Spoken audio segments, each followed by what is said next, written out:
Yeah, this was really interesting to me. I kind of figured what he meant by child illiterate culture. At first, I was like, oh, does he mean we're not teaching our children to read fast enough?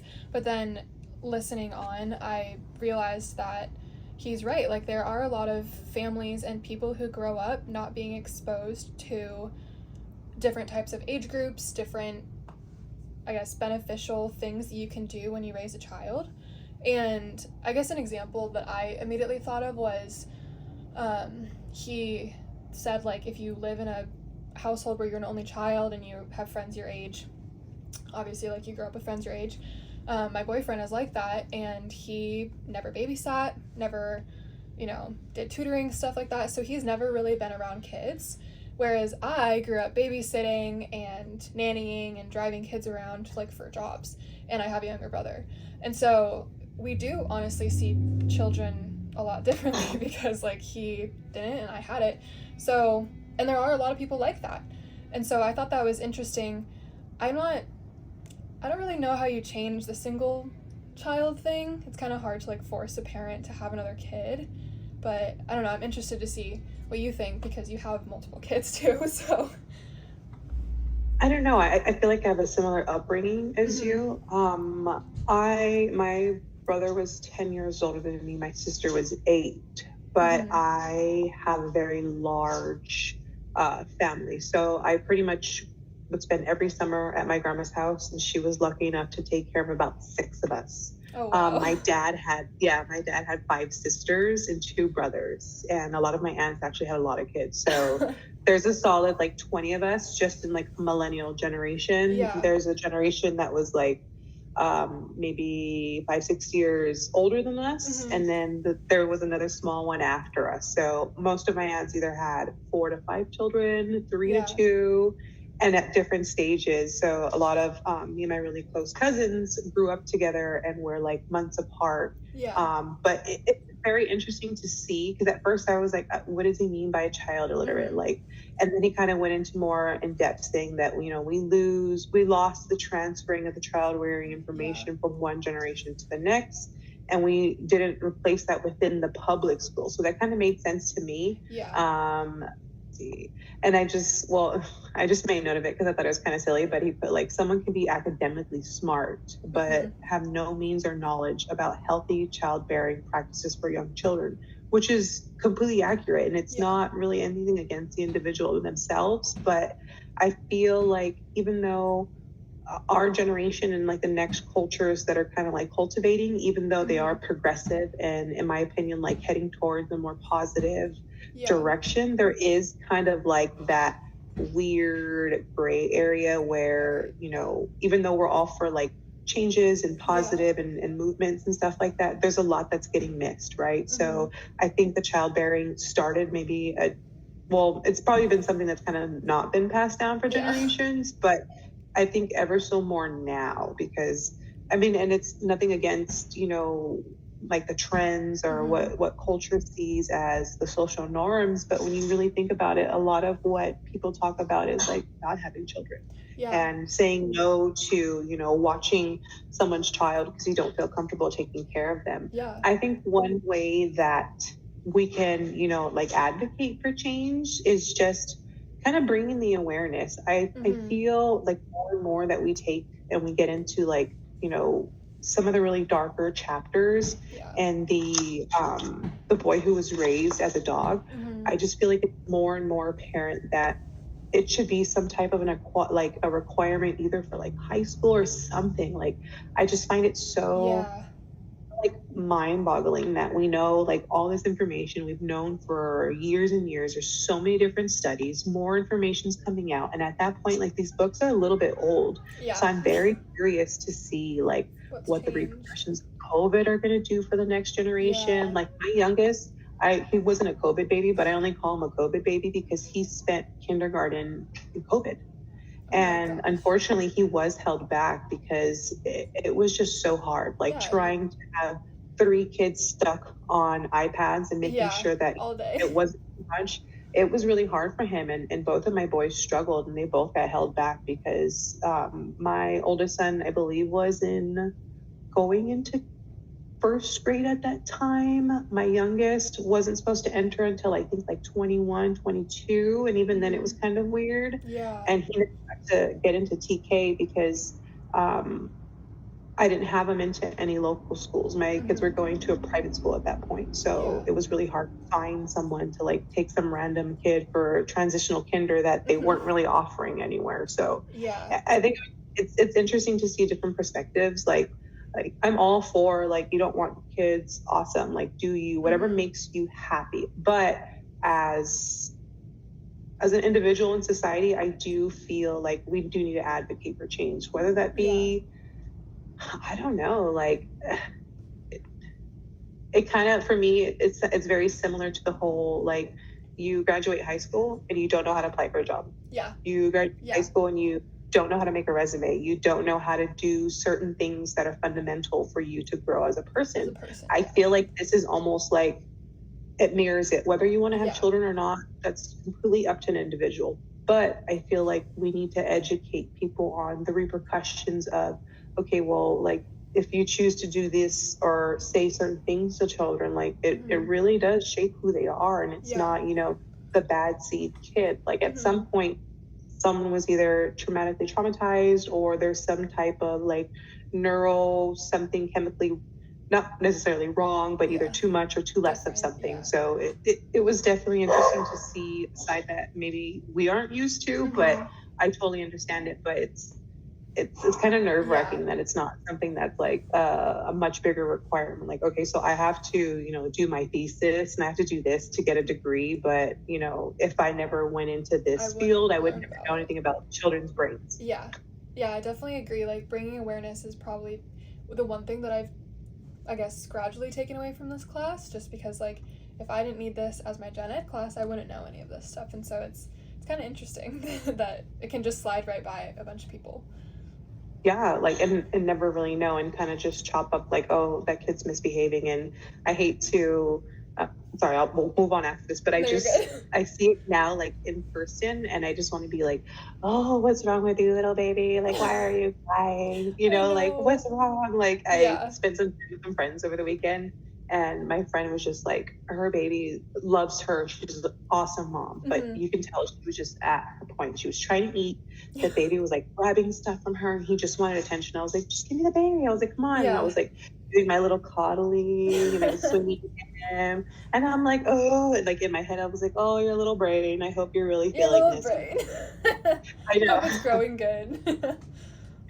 So I guess me personally, I'm just trying to take as much as I can and really just like share information and kind of just let people know like, hey, well, I mean, yeah, that kid's misbehaving, but you don't know what that kid's been through. Like, weren't you bad as a child? Like nobody's perfect. I'm sure they're either not getting attention or, you know, they're just crying out because they want some help or something. So I think just being like self-aware and kind of just spreading it in a positive way is kind of the take that I'm taking on it. Yeah, no, I completely agree. It's definitely important. I mean, and then the next one was for, I really want to know how to say his name, but I'm gonna just say the Perry book. That's on chapter 6. I know it's really funky. What steps did Dr. Perry and staff take as they began Justin's therapy? How was each area of the brain given attention? Why was it important to understand the sensory environment, both current and past home during growth, before trying to communicate with him? So that was like honestly one of my most, or I guess one of the most interesting stories for me. And in order for Perry and his team to really like understand like what was going on with Justin, they kind of had to take the assessment, I guess, standpoint and learn his history and like the current condition, and not developing, but understanding like what kind of trauma might have caused it. Sorry, my notes are a little bit everywhere. I wish I didn't type so fast.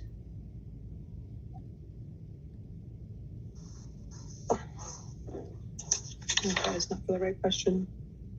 Sorry, I'm pass on this one. Can you start a little bit and I'll jump in after you? Yeah, from what I remember, I think this is what it was about. It was about how they were trying to engage like his brainstem. I want to say his brainstem. I think it was like starting, I guess, at the bottom and like moving upwards kind of with like creating a safe environment, and then like I guess focusing on different parts of the brain. I'm trying to remember. I read it a long time ago, so Sorry.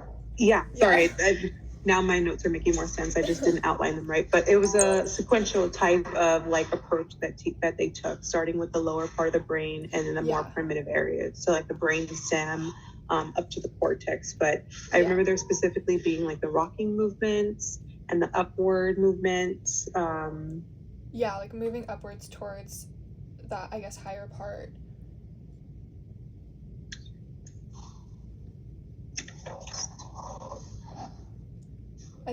I'm trying to remember. It was like you said, it was sequential. Okay, so I think it went from the brainstem and then the limbic system and then ended in the cortex. And so like addressing each of those I guess brain parts individually kind of helped not only understand what he was thinking but also develop a relationship with him first in order to get him to trust them while they were doing the therapy. That's from what I remember. That's kind of what I took away from it.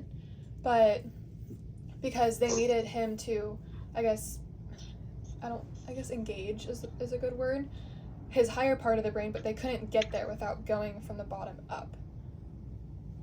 Correct. And then they did, in regards to his limbic system, which was more involving his emotional regulation, they worked on helping him like feel safe and enough to experience and express his emotions appropriately. Because I remember initially it was a lot for him to kind of express what he was going through. Yeah. So that's when Dr. Perry kind of got to know him a little bit more, the background, went and did like home visits, which I think really was like not necessarily the turning point, but like a pivotal moment in, I would say, like Perry's career is kind of like taking that extra step. I know the first chapter with the little girl, I can't remember her name, but the first step was like the accidental step, right? Because she was outside and it was raining and he was just like, I know I shouldn't have done it, but like, who am I, you know, to just leave a mother, her child, her baby, and it's freaking snowing. And then it kind of like came to fruition for him, right? So when he starts visiting, you know, his patients and he's seeing like their upbringing, he's seeing the conditions, like, okay, for the girl in particular, I remember it being like very clean environment, very small area. They lived in, you know, the bad parts of town, and seeing the little girl like in action with her mother and her just being like almost a regular little girl, like, okay, like I'm in like, you know, help my mom mode. And then you know, different patients, because if I recall correctly, was Justin the one that prompted the book? Is he the one that was in the cage? I am not like 100% sure. Like I don't want to. I honestly can't remember. I read this chapter like literally like right after our last discussion, so I can't remember.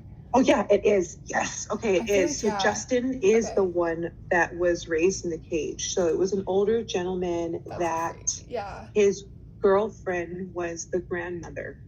And she passed, and he was a dog breeder, and he didn't really know anything but breeding dogs. And even though he raised all the red flags when he would take Justin to his appointments, they were like, oh, you know, he seems good with you, so yeah, we're gonna put him on the wait list to get, you know, sent off to like to be adopted, and it never happened. And that was Perry's biggest thing, is he went to go meet with Justin and saw his living conditions and saw that, you know, the older gentleman, I guess, was just doing the best that he could. He didn't have, you know, in reference to the first video, that childbearing understanding. Okay, this is what you do with children when they cry. Like, yes, he fed him and he changed him, but he literally put him in a cage because that's all he knew what to do. Like he's not a dog. And that was the thing, is, you know, cognitively, it really did set him back developmentally, and it took him a long time to kind of catch up to get to where he was. But the professor, Dr. Perry literally had to kind of treat him almost like a dog, and like, okay, hello, like slowly, little by little, kind of just like entering his space. And then once he started feeling a little bit more comfortable, like, okay, this is how we, you know, this is how we sit, this is how we do our, you know, certain actions. And I just think it's just so interesting to see, like, although it was severe neglect, I like, even, you know, for that gentleman, I'm assuming he was trying to do the best that he could. And even though he was doing, you know, quote unquote, you know, feedings, the clothes, the roof over your head, it's not enough. And I think unfortunate it was, you know, Justin's downfall, but the good part is, you know, well, actually not the good part, but I guess what we learned from it, I would see as somewhat of a positive of, okay, like, this is what happens when you severely, you know, neglect a child. Maybe not, you know, he didn't hit him, he didn't abuse him, but it was some type of form of abuse because he had no social interaction. He didn't know how to even speak. Like, if I recall correctly, the book had hinted to, by the time Justin was seen by Dr. Perry, he was entering grade school, I think, like TK or something like that. And they were like, the teachers were like, oh no, this is something's off here. Yeah. No, it was really sad. It is really sad, and like you said, like, it's not, I guess, fortunate, but it's like, it's a great example of what can happen, and it's a very drastic example, but like, I guess it's a warning kind of almost for people like this. What happens if you, even if you do give them everything they need, like, they need to be like stimulated in their brain because they need to problem solve everything and socialize with people their own age and like build up. That's why it was so interesting to see that they started from like the bottom up, because like he didn't have any of that growing up, so they needed to like restart. Yeah. And then that leads us into the next one. So that was, this is for chapter 13 on the mind body keep score. Dr. Van der Kolk highlights the challenges of recovery and outlines 4 components of that process. What are they and what do they mean? Based on the readings from Unit 1 and 2, what do you think are necessary to the process? And this one I had wrote down really quickly. So 1 was finding a way to be calm and focused. And then 2 was learning to maintain the calm in response to images, thoughts, feelings, or physical emotions that remind you of the past. Sorry, that was 2. 3, finding a way to be fully alive in the present and engage with the people around you. And then lastly was not having to keep secrets from yourself, including secrets about the way you have managed to survive. And what I had noted down were these components are necessary because it allows us to reestablish ownership of our brain, mind, and body, as well as our self-meaning, and that we feel okay and free to know what we know. I'm so sorry, my voice is like crazy right now. I can hear you. And to feel what we feel without becoming overwhelmed, engaged, and ashamed. And something I think I kind of like correlate that to in real life is like maybe just like a bad situation, like just knowing that, you know, whether, not to say it was really abuse, but like just a bad situation in general, like kind of just finding yourself and understanding like, look, it is what it is, you know, whatever, for whatever reason this happened, it happened, but being able to kind of like take control of your mind and being like, you know what, I'm not gonna let this drag me down, I'm not gonna let this bother me. That's kind of how I correlated his 4 different, you know, challenges of recovery, is being able to kind of just see the situation but not make your life the situation, if that kind of makes sense. No, I completely agree with you. I took it just like that, and also just, you need to acknowledge and confront, I guess, what's happened in order to either heal or move on or get through recovery. And it was just really like, I guess, weird for it to be called out in the way that it was. Like, I've always known, like, in order to love someone else, you have to love yourself. Like, that kind of mentality, I think, was just more talked about in the book.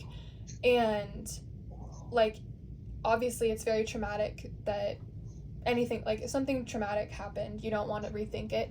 But in order to move on from it, you need to confront it.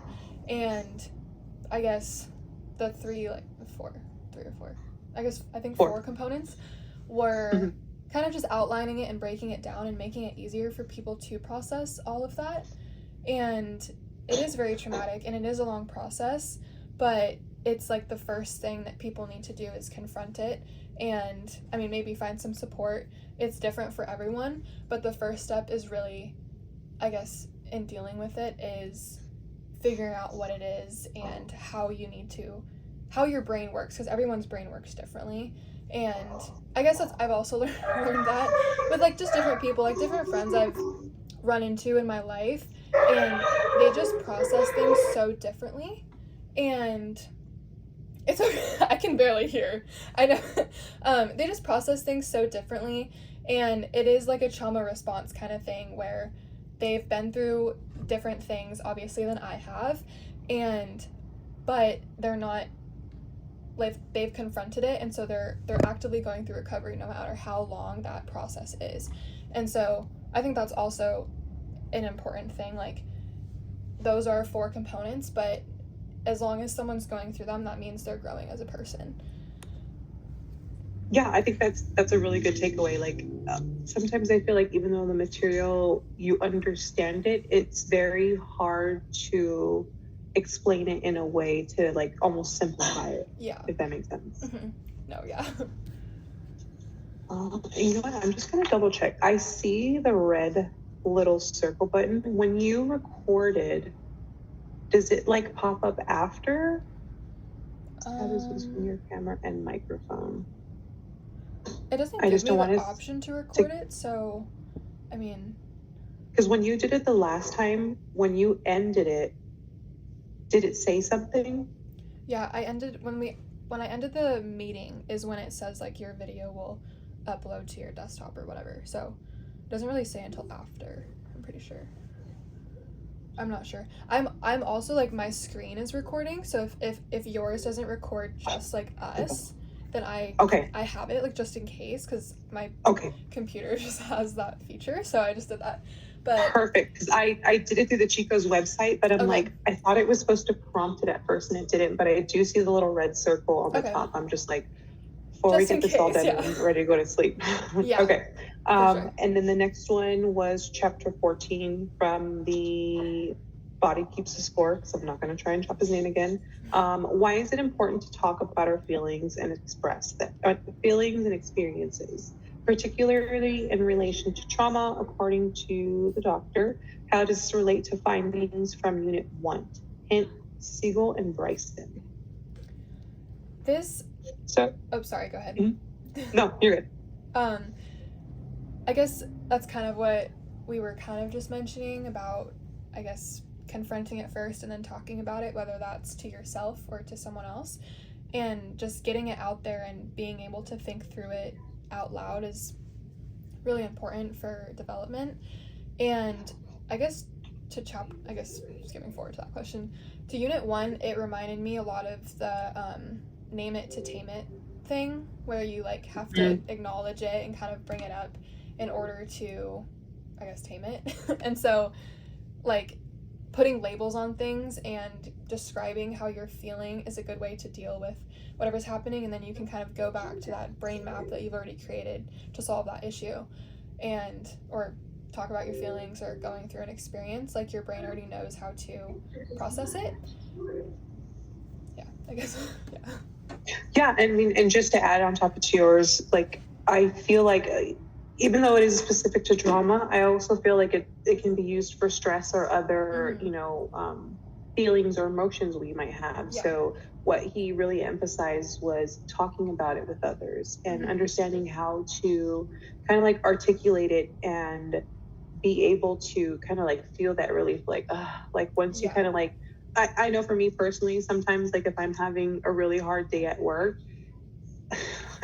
I know this is horrible, but my joke to my husband is I say I trauma dump on him. Yeah. And I'm like, he'll be like, oh, like, how was your day? And I'm like, you wouldn't freaking believe it. I'm like, so-and-so did this. Yeah. Then this freaking employee did this. So-and-so quit on me. And then this happened. And this happened. I'm like, I am just like, I cannot. And then we're just sitting there and he's just like, and I was like, and he's kind of like, and I kind of feel bad because I feel like it goes back to like one of the units of the whole like mirroring neurons and kind of like being that like bad vibe. I immediately, even though it made me feel good to kind of like release everything that I was like not necessarily holding in, but like kind of just say it out loud, like, damn, I had a shitty day. Like, in reality, that's all I really wanted to say. Like, today was really shitty. I feel bad because I look at my husband and he's like, oh dang, like, that's bad. Your day was wild. And I was like, I'm sorry to trauma dump on you. He's like, no, like, and thankfully, like, he's just so supportive. He's like, if it makes you feel better, like, tell me everything you gotta tell me. And I'm like, you too. And then sometimes I'm like, oh, that's too much. I don't want to hear about that.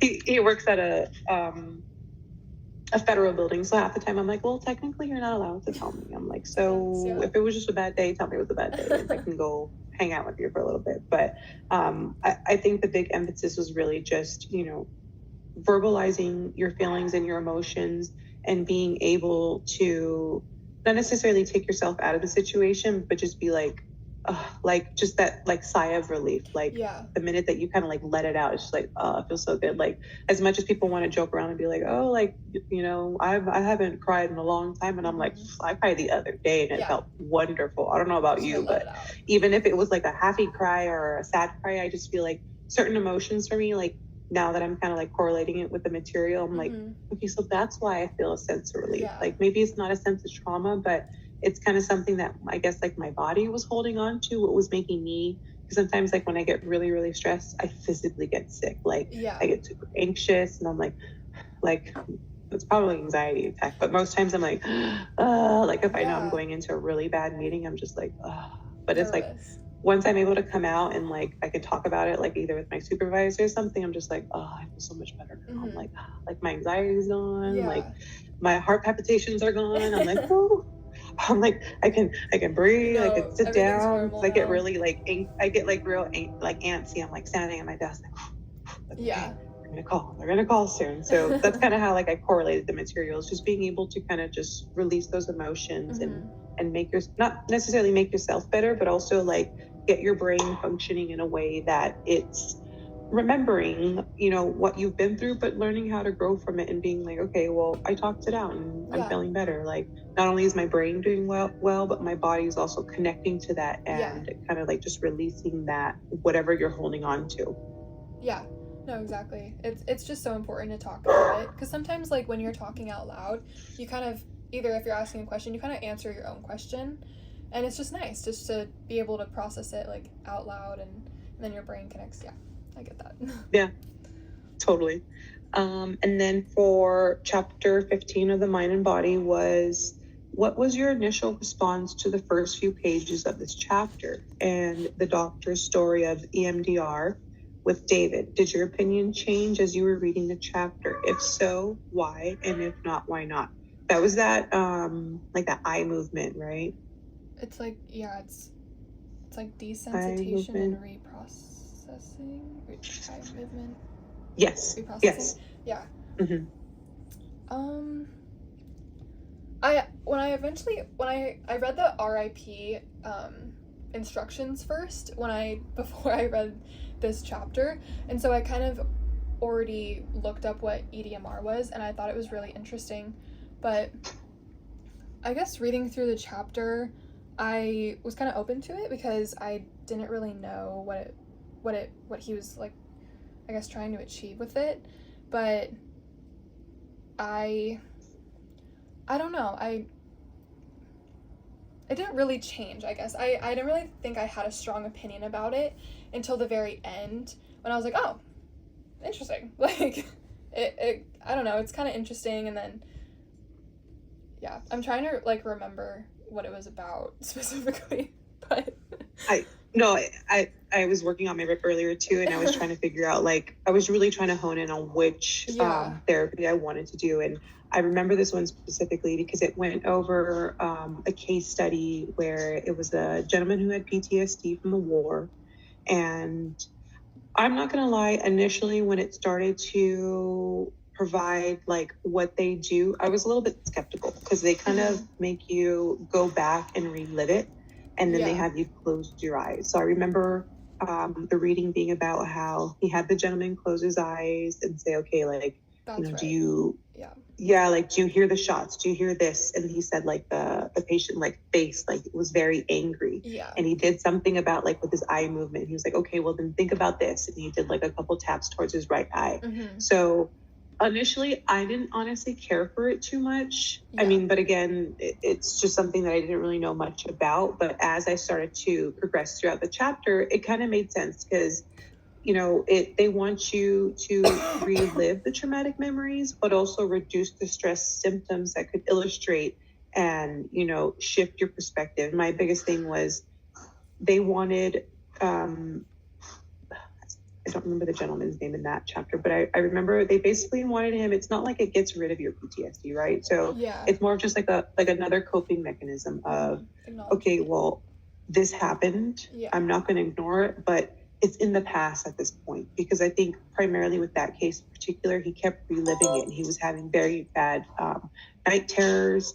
And I think that was the one where he was kind of being a jerk to his son and his wife, because he was so angry and he wasn't sleeping well. And his biggest thing was, I think he actually called the doctor and was like, I need help. Dang, that was already 30 minutes. And I just thought that was really great on his part to seek the help that he needed, because a lot of it is like, don't ask, don't tell, whether it's in regards to sexual orientation. But I also feel like that's very heavily regarded into feelings and, oh, well, I served time and I'm fine, so you should be fine. So I feel like, there's such a bad stigma on, what happens in the war and how people feel when they come back. Like, there's very traumatic things that they see. And in relation to his son in particular, there was a note that like really hit home, where it was like it was something along the lines like, how can I raise my son when I've killed children in other countries because of like, bombers and stuff like that.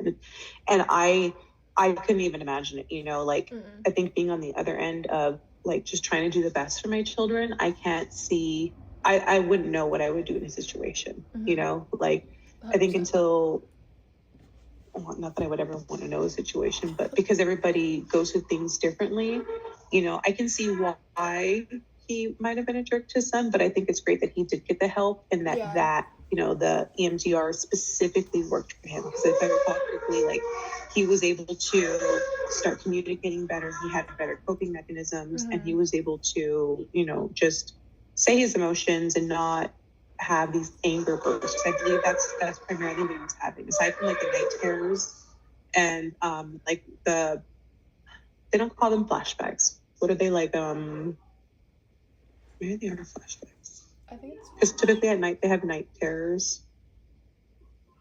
I don't know, but whatever like vivid images that they see, it kind of like subsides a little bit, because he was able to understand, okay, this is something that yes did happen, but it's in the past at this point. I am no longer letting it be a part of my present. I am part of my present. That is now my past. And it was him moving forward, which I thought was great. So although I was skeptical in the beginning, I thought it was awesome, but it's kind of like that one thing where, therapy isn't a cookie cutter. So it was interesting to read how it worked for him, but it didn't always work for everybody. And I think it was really, I don't know if it's not for you, but it's fine. It's just interesting to see, the statistics and like the information that they were providing. Like, I think one of the statistics was like, if I might be speaking wrong about it, but something like if they had childhood trauma on top of PTSD, this wouldn't work for them, or something like that. And I just thought that was so interesting. Like, wow, they were able to correlate so many different aspects to understand this treatment would not work well for this person. It would work well for this person. Because I think that was the chapter that they went into, I think the 9/11 traumatic for like the first responders and stuff like that. Okay. And then the next one is for chapter 16 for the Mind and Body book. Doctor elaborates in this chapter on heart rate variability, the HRV. Discuss what it is and why it is important. Why did the doctor and his colleagues find HRV with individuals who have PTSD?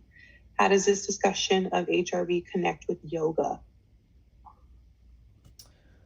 I think, wasn't it that, so heart rate variability was like the, I guess, variation in between each of the heartbeats, and so it was like the sympathetic and the parasympathetic nervous system, and like if you had a high HRV, it was good because you're, both sides were working together, but if you had a low one, it was like relatively, I guess not necessarily bad, but like worse than having a high one.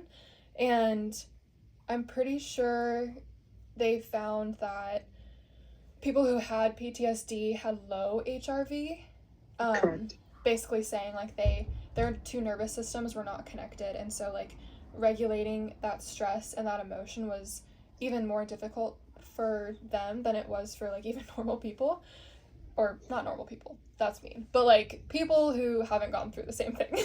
And so I thought that was really interesting, especially because we learned about HRV in the last unit, in unit 2. And obviously I knew it was important, and it was important to have both nervous systems kind of on the same page, but I never really put together that people with trauma, such as PTSD, have like a neurologically imbalanced system, and that is not something that you can just get over really fast. And so it's not only do you have to, change how your brain works, but it's also like you have to do that first in order to live a relatively normal life. And it was, I thought it was kind of sad because it just shows how much work people have to go through in order to, I guess, get over something. But I guess, I don't know, with yoga, I've done yoga like once. It was hot yoga, so I was stressed out the entire time because I was sweating. So that didn't really help with me. But I know that yoga is very good for connecting your mind and body. And so I think that's where they were going with it. Yeah, because now I want to take a yoga class. I've never taken yoga before. I've always been more of like a power, or not a power lifter, but a lifter. Yeah. And after reading through this chapter, I'm like, actually, that makes a lot of sense. Like, I always tell my sons, like, whenever they just feel like super overwhelmed, like, breathe, just concentrate on your breathing. And yoga is a lot about breathing and calming your nervous system, which is beneficial for people who are suffering from trauma, and also well as hopefully that they get past that and they're the trauma survivors and not necessarily reliving it. But the yoga does enhance your coping mechanisms when it comes in reference to managing your stress. Like I'm just like so interested to take a yoga class, because I've always been one, like, if I feel too anxious, like I'm always like and then I'm like, and as I was reading through the chapters, it kind of tells you like, okay, then you're going to focus on this, and then you focus on this. So I was like writing it down, and like the other day I was like, I have a really hard job. This is why I'm going to school, so I can get out of it. I don't get paid well to do a very hard job. I hate construction. And sometimes when I just have really, really bad days and I'm upper management, I'm just like, so I like wrote it down the other day, and I was like, oh, I'm going to try it. And I was just, I don't know if it was just me trying to like make it work, but I swear to you, I felt better. Good. I don't know if I was just like in my head of like, okay, placebo, scientifically this works, but I don't know. It could have been a placebo effect, but I legitimately was like focusing on my breathing in and then out. I was like, as long as it works. I know it definitely did calm me down, because sometimes I do feel a little bit anxious throughout the day, but I really like that this book does give several and many different coping mechanisms, because like we were saying earlier, like everybody's different, the way that we handle stress, the way that we deal with stress, and obviously the way that we're going to cope with is a little bit different. Something that might work for me might work for you. Like you'll see me huffing and puffing in a corner, and you might be over there, doing like a rapid eye movement or something, like whatever works for everyone. That's I guess that's my biggest thing, is whatever works for people. And but obviously the tricky part is finding out what works for you, finding out where the imbalance is, and finding out the connection between what is the missing link in my brain and why am I feeling this way, you know? So I think that's like, for me, like one of the biggest takeaways from these books, and like the different exercises that we've been going through, is like, there's no one, option. There's no one pill. There's no one coping mechanism that's going to work for everyone. And I think the sooner that, there was a chapter that kind of goes over how to pick your therapist, which I thought was awesome, because I was like, wow, like I never really thought about it, but that's fundamentally one of the things, like no one really knows. Like, okay, I see a commercial all the time, like, oh, call this number and we'll hook you up with someone. If not, you can talk to the next. But it's like, I don't know what kind of therapy I would need. Like, I don't know, like, do I want to talk to someone? I don't know. Like, it's just interesting to see and kind of just see the different, not necessarily perspectives, because it's all different for everyone. So what would work for me wouldn't work for, millions of people, but some of it will. So I just thought that was super interesting. No, yeah, for sure. And then there was the video of living and working with traumatized children. So Dr. Perry states in the video that the majority therapeutic changes that children have aren't with the therapist. What does he mean by this? And does this surprise you at all? And does it surprise you that the psychiatrist would say that? Why or why not? Thanks, a long question. How does that make you think about the work that you want to do moving forward?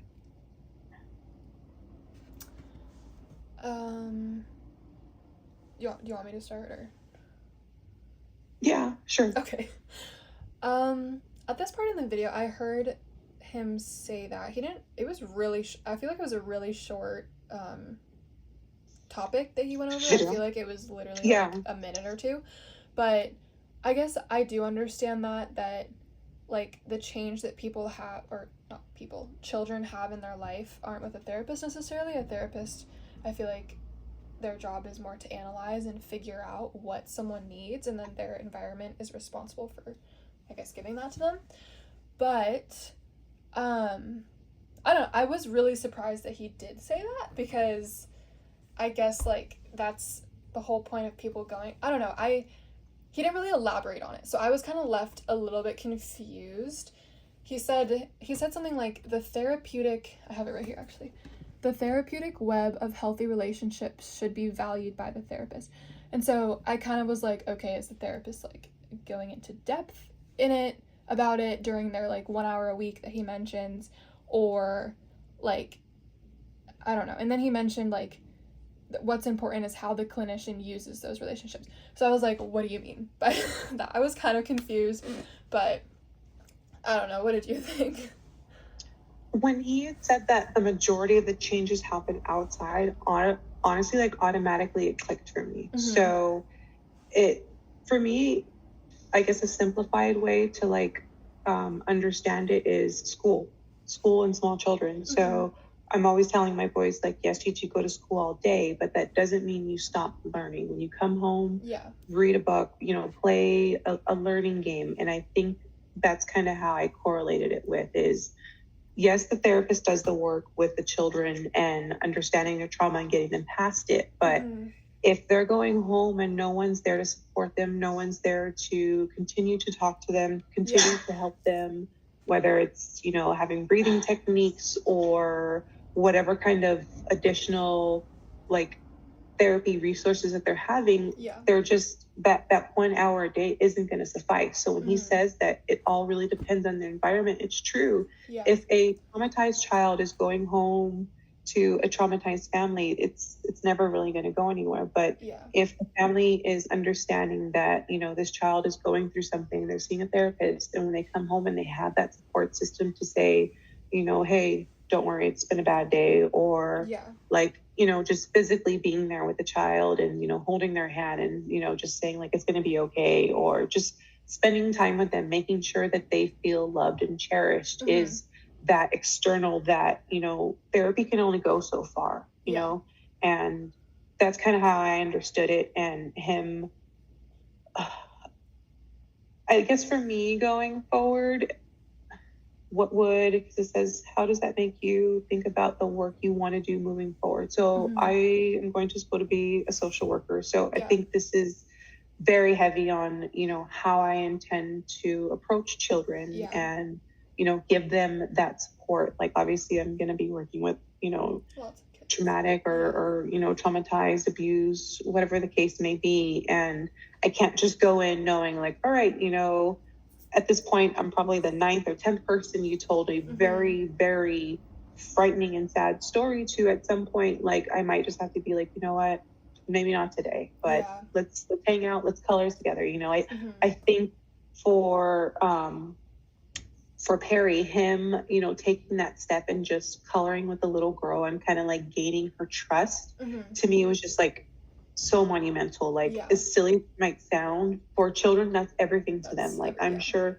no one even sat down with her before to sit there and color with her. Like, she was being, raped by her neighbor's son. And it's like, oh, like, here's another random person that wants to know, the story about me that everyone keeps thinking is kind of weird. So I think for me personally, in my home life, and honestly, just my professional life, as it starts to grow, is just taking into consideration that, you know, I need to be that support system for other children. I don't know Yeah. what these children are going through, and in order for them to get through it, I just need to be there to support them and not add to it. I think that, I guess that's like my take on it. Yeah. Honestly, that makes complete sense. Like that, I guess, answered my questions kind of. Like I was thinking about it and just being like, I understand that. I was kind of wondering like how a therapist would take all that information, but you make a good point with like they need to know everything, and um, those relationships they need to understand, and then just sitting there and being with them, like that they know that they have to do that because of how the relationships are in the external environment. So thank you for You're explaining. welcome. And then that leads us into chapter 20 for the mind and body book. How does the doctor suggest theater acting helping those with trauma recovery? What are the secrets to help those hyper aroused engaged? I know in particular for like the hyper aroused, he had talked about creating a safe environment and using techniques of movement rather than talking. Yeah. And I found that really interesting because at first I was like, what? But then, you know, a lot of times people like to, I guess, channel not necessarily their traumas, but maybe channel their feelings, whether it be singing, dancing, or certain things, or just movement within the body. And I think that did make sense. And, you know, he did have a couple different like unique techniques, instead of, you know, just the overall like talking about it. Like some children just need different aspects in how they are able to, you know, process certain things in their brains, and the connections are able to be made. And I thought it was just so interesting that, you know, whether it was acting out, I know there was, I think this chapter was also the one where it was like some dance moves or something like that. Yeah, it was like, and I just thought that was so awesome. Like, you know, I sometimes now that I think back at like certain child shows that my kids watched, I'm like, they were like super into the wiggles. I remember them being like, yeah, shake the wiggles out. And I thought like that was so like dumb, right? But it kind of just like at least for my kids, you know, sometimes I always joke like, all right, time to take the dogs for a walk because I need you to get all your energy out. And they're like, no, we're not, we're gonna be fine. It's like 2 blocks around. My youngest is like, my feet hurt, we're walking forever. I'm like, dude, it's been like 3 blocks. The minute we're home, they're like, I'm like, take showers, and like next thing you know, they're like knocked out. And I think a lot of, you know, whether it's our over, you know, hyper arousal being like my kids have a lot of energy, but also like letting out, like instead of talking, like, you know how we were saying earlier, how we like to talk things out with people. I trauma dump on my husband. I think, you know, I've never tried like a dance or acting it out, but that would make sense too, you know, like I think it can be correlated to many different things, not just, I think he was very intentional in saying movement, and it makes complete sense because when you think about it, like I'm a gym girly, I'm in my running girl era right now, hence why I bought these. But I've like at first hated running, but I'm like a good playlist and legitimately just hitting that pavement. Oh my God, it feels helps. So great. Yeah. Like it really does. And like, as much as people are like, oh, you're always wanting to work out. I'm like, because I feel great after. I legitimately feel great. Like I have no stress. Like maybe my body feels like it's been through something, but I just feel better, you know. And just sometimes I correlate that with just movement, you know, whether it's walking, whether it's running, like whatever everyone's pace is. I think it does do your body well, which if your body does well, then it's your mind that's going to also do well. Yeah. No, I completely agree. Like going for a walk or just doing anything like, I guess, related to exercise is good. And that's the other thing that we were kind of talking about is like with this chapter, theater is, I guess, another output for some people. Like some people don't want to go on a walk. Some people don't want to ride a bike or go running. And so like this is another way to get that like movement in their body like working in a different way. And I think it's really important for kids to have that safe space where it's, I think they mentioned something like it's kind of predictable, like they know what to expect. It's if it's dancing, if they can do the same routine or something like that. And I think it, like when I was reading it, I was kind of, and like when you were talking about it just now, I remembered, I think it was unit 1 where it was like this kid doing his